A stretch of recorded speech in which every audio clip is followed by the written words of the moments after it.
33,000 feet. That's over 6 miles high, higher than Mount Everest. And on January the 26th, 1972, a young woman fell from that height without a parachute, and she survived. This is the story of Vesna Vulović, a flight attendant who defied every law of physics and probability and lived to tell about it. But the mystery of how she survived? That's a question that haunts experts to this day. Vesna Vulović was just 22 years old in January 1972. Born in Belgrade, her father was a businessman and her mother a fitness instructor. But Vesna, she dreamed bigger. She was obsessed with the Beatles. After her first year of university, she travelled to the UK to improve her English, hoping to get closer to the music she loved. She stayed with family friends in Newbury, then made her way to London and Stockholm. When she returned to Belgrade, she saw a friend in a flight attendant's uniform and thought, why shouldn't I be an air hostess? I could go to London once a month. In 1971, she joined JAT, Yugoslavia's national airline. But here's the twist. On January the 26th, 1972, Vesna wasn't originally scheduled for Flight 367. JAT confused her with another flight attendant also named Vesna. A clerical error, a case of mistaken identity. She was excited anyway. It was her first time visiting Denmark. JAT Flight 367 was a routine service, Stockholm to Copenhagen, with stops in Zagreb and then Belgrade. A DC-9 aircraft, reliable and modern for its time.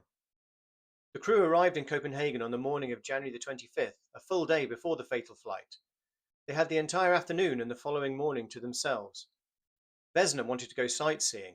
It was her first time in Denmark, remember. But her colleagues insisted on shopping instead. Everyone wanted to buy something for his or her family, she later recalled. But something felt off. They seemed to know that they would die, Vesna said years later. They didn't talk about it, but I felt for them. The captain locked himself in his room for 24 hours. He didn't want to go out at all. During breakfast on the 26th, the co-pilot wouldn't stop talking about his son and daughter, as if no one else had a son or daughter. Something was wrong, and they all felt it. Flight 367 departed from Stockholm at 1:30 p.m, landing in Copenhagen at 2:30 p.m. The crew watched from the terminal as passengers disembarked. Vesna noticed something strange. One man seemed terribly annoyed, she remembered. It was not only me that noticed him either. Other crew members saw him, as did the station manager in Copenhagen. Years later, Vesna would say, I think it was the man who put the bomb in the baggage. I think he had checked in a bag in Stockholm, got off in Copenhagen and never reboarded the flight. At 3:15 p.m, Flight 367 departed Copenhagen for Belgrade via Zagreb. 28 souls on board. At 4:01 p.m, as the DC-9 flew over Srbska Kamenice in Czechoslovakia, everything changed in an instant. An explosion tore through the aircraft. The fuselage ripped apart, metal screamed, the cabin depressurized violently. At over 33,000 feet, the plane disintegrated. Passengers and crew were sucked out into the freezing air. Bodies fell, spinning through 6 miles of sky. 3 minutes of free fall, 3 minutes of terminal velocity, 27 people plummeting to their deaths. The wreckage scattered across the frozen Czechoslovakian countryside, twisted metal, burning debris, a scene of absolute devastation. But somewhere in that debris field, impossibly, Vesna Vulović was still alive. What caused the explosion? That question sparked immediate controversy. This was 1972, the height of the Cold War. Yugoslavia walked a tightrope between East and West. Tensions were high. Within days, a Croatian nationalist group claimed responsibility, saying they planted a bomb in the baggage compartment. The Yugoslav government launched a massive investigation. But here's where it gets murky. While Yugoslav investigators insisted the cause was a terrorist bomb, Czechoslovak authorities quietly suggested another possibility, a technical malfunction, perhaps a fuel tank explosion. No definitive trace of explosives was ever recovered.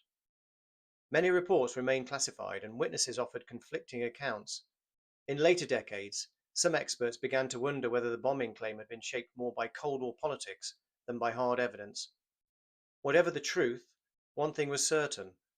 The destruction at 33,000 feet should have killed everyone on board. Imagine falling from 6 miles high. Terminal velocity for a human body is about 120 miles per hour. The fall would take roughly 3 minutes. 3 minutes of consciousness, terror, and certain death. So how did Vesna survive? The prevailing theory is that she was trapped in the plane's tail section when it broke apart. The tail, experts believe, may have acted like a capsule, offering some protection during the fall. Her low blood pressure, a condition she had, may have prevented her from hemorrhaging as severely during the violent decompression. Some speculate she lost consciousness quickly, which relaxed her body. But the real miracle is where she landed, a steep, snow-covered slope in a dense forest. The trees and snow may have broken her fall incrementally, not a flat impact, but a cascading deceleration. Every factor had to align perfectly, and somehow they did. Bruno Henke was a woodsman working in the forest near Srbska Kamenica that afternoon. He heard the explosion, saw debris falling from the sky. He found twisted metal, burning debris, bodies. It was a scene of absolute devastation. Then he heard something impossible, a voice moaning. Someone was alive. And there, trapped in the wreckage, was Vesna. She was screaming. Her turquoise flight attendant uniform was soaked in blood. Her stiletto heels had been torn off by the impact.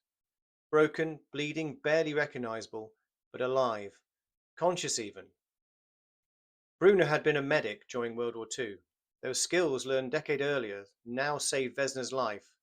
He kept her stabilized, talking to her, keeping her conscious until help arrived. She'd fallen 33,000 feet and survived the impact. Now she just had to survive the next few hours. Vesna was rushed to a hospital in Czechoslovakia. Doctors couldn't believe what they were seeing. Her injuries were consistent with a fall from an incredible height, injuries that should have been fatal. Fractured skull and cerebral hemorrhage, 3 broken vertebrae, 1 crushed completely, both legs fractured, pelvis broken, ribs shattered. The list went on and on. She slipped into a coma. Sources vary on how long, anywhere from 3 days to 27 days, but eventually Vesna opened her eyes. She had total amnesia from the hour before the crash until a month afterwards. The last thing she remembered was greeting passengers as they boarded. The next thing? Seeing her parents in a hospital room weeks later. When her doctor showed her a newspaper headline about the crash, she fainted and had to be tranquilized. Her room was placed under 24-hour police guard, authorities fearing the bombers might try to finish the job. On March 12, 1972, Vesna was flown back to Belgrade. Doctors offered her a sedative injection to help her sleep during the flight, but she refused. Why? Because she had no memory of the crash and therefore no fear of flying.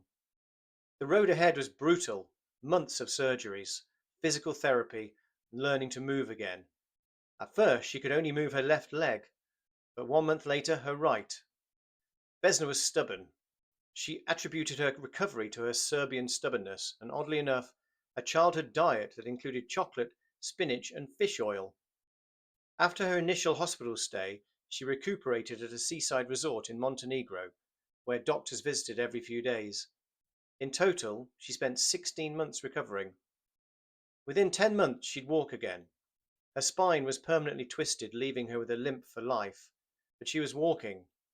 "Nobody expected me to live this long," she said in 2008. In September 1972, less than 8 months after the crash, Vesna expressed willingness to resume working as a flight attendant. She had no fear of flying. In fact, she continued to fly regularly as a passenger. But JAT had other ideas. They felt her presence on flights would attract too much publicity, so they gave her a desk job negotiating freight contracts instead. In Yugoslavia, Vesna became a national hero. President Josip Tito honored her personally. A Serbian folk singer, Miroslav Ilić, recorded a song called Vesna Stewardessa, Vesna the Stewardess. Her fame extended beyond Yugoslavia. She was celebrated as a Cold War heroine throughout the Soviet Union and Warsaw Pact countries, a symbol of survival against Western terrorism. She was made an honorary citizen of Srbska Kamenica, the village where she fell. Bruno Honka, the man who saved her, had a granddaughter born 6 weeks after the crash.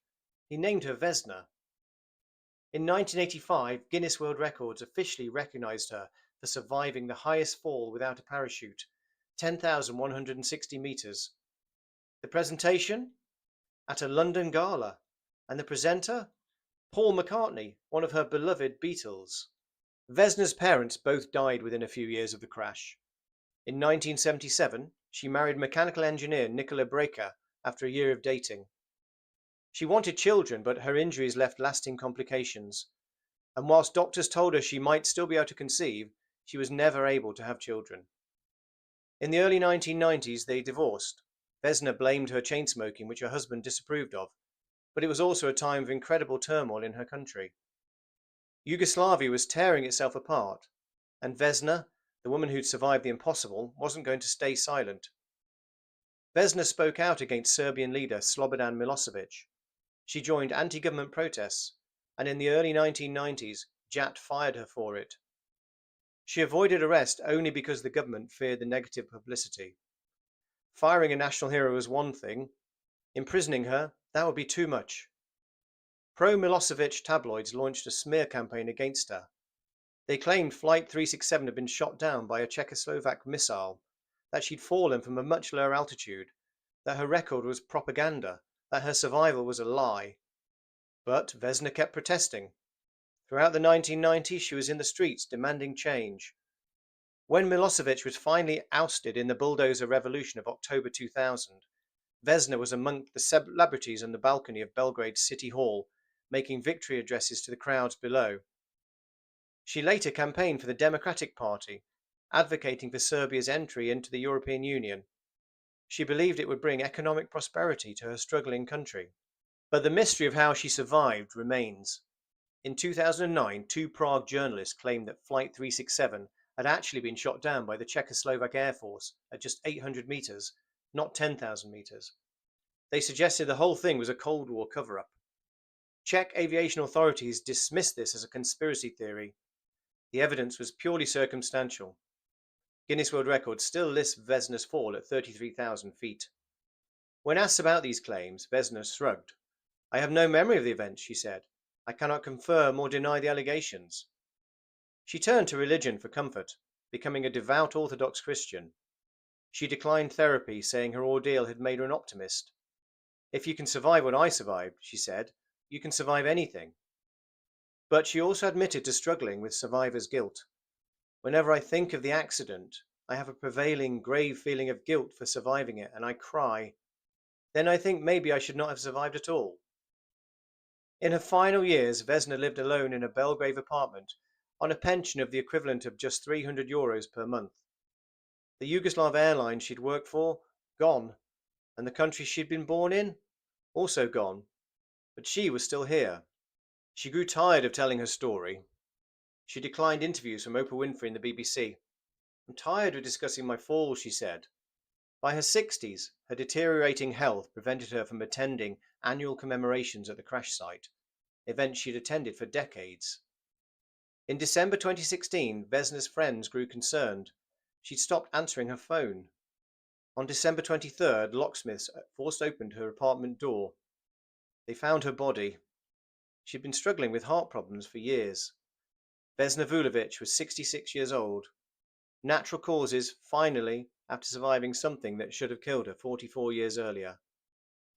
On December 27th, she was buried in Belgrade's new cemetery. Her death was front-page news across Europe.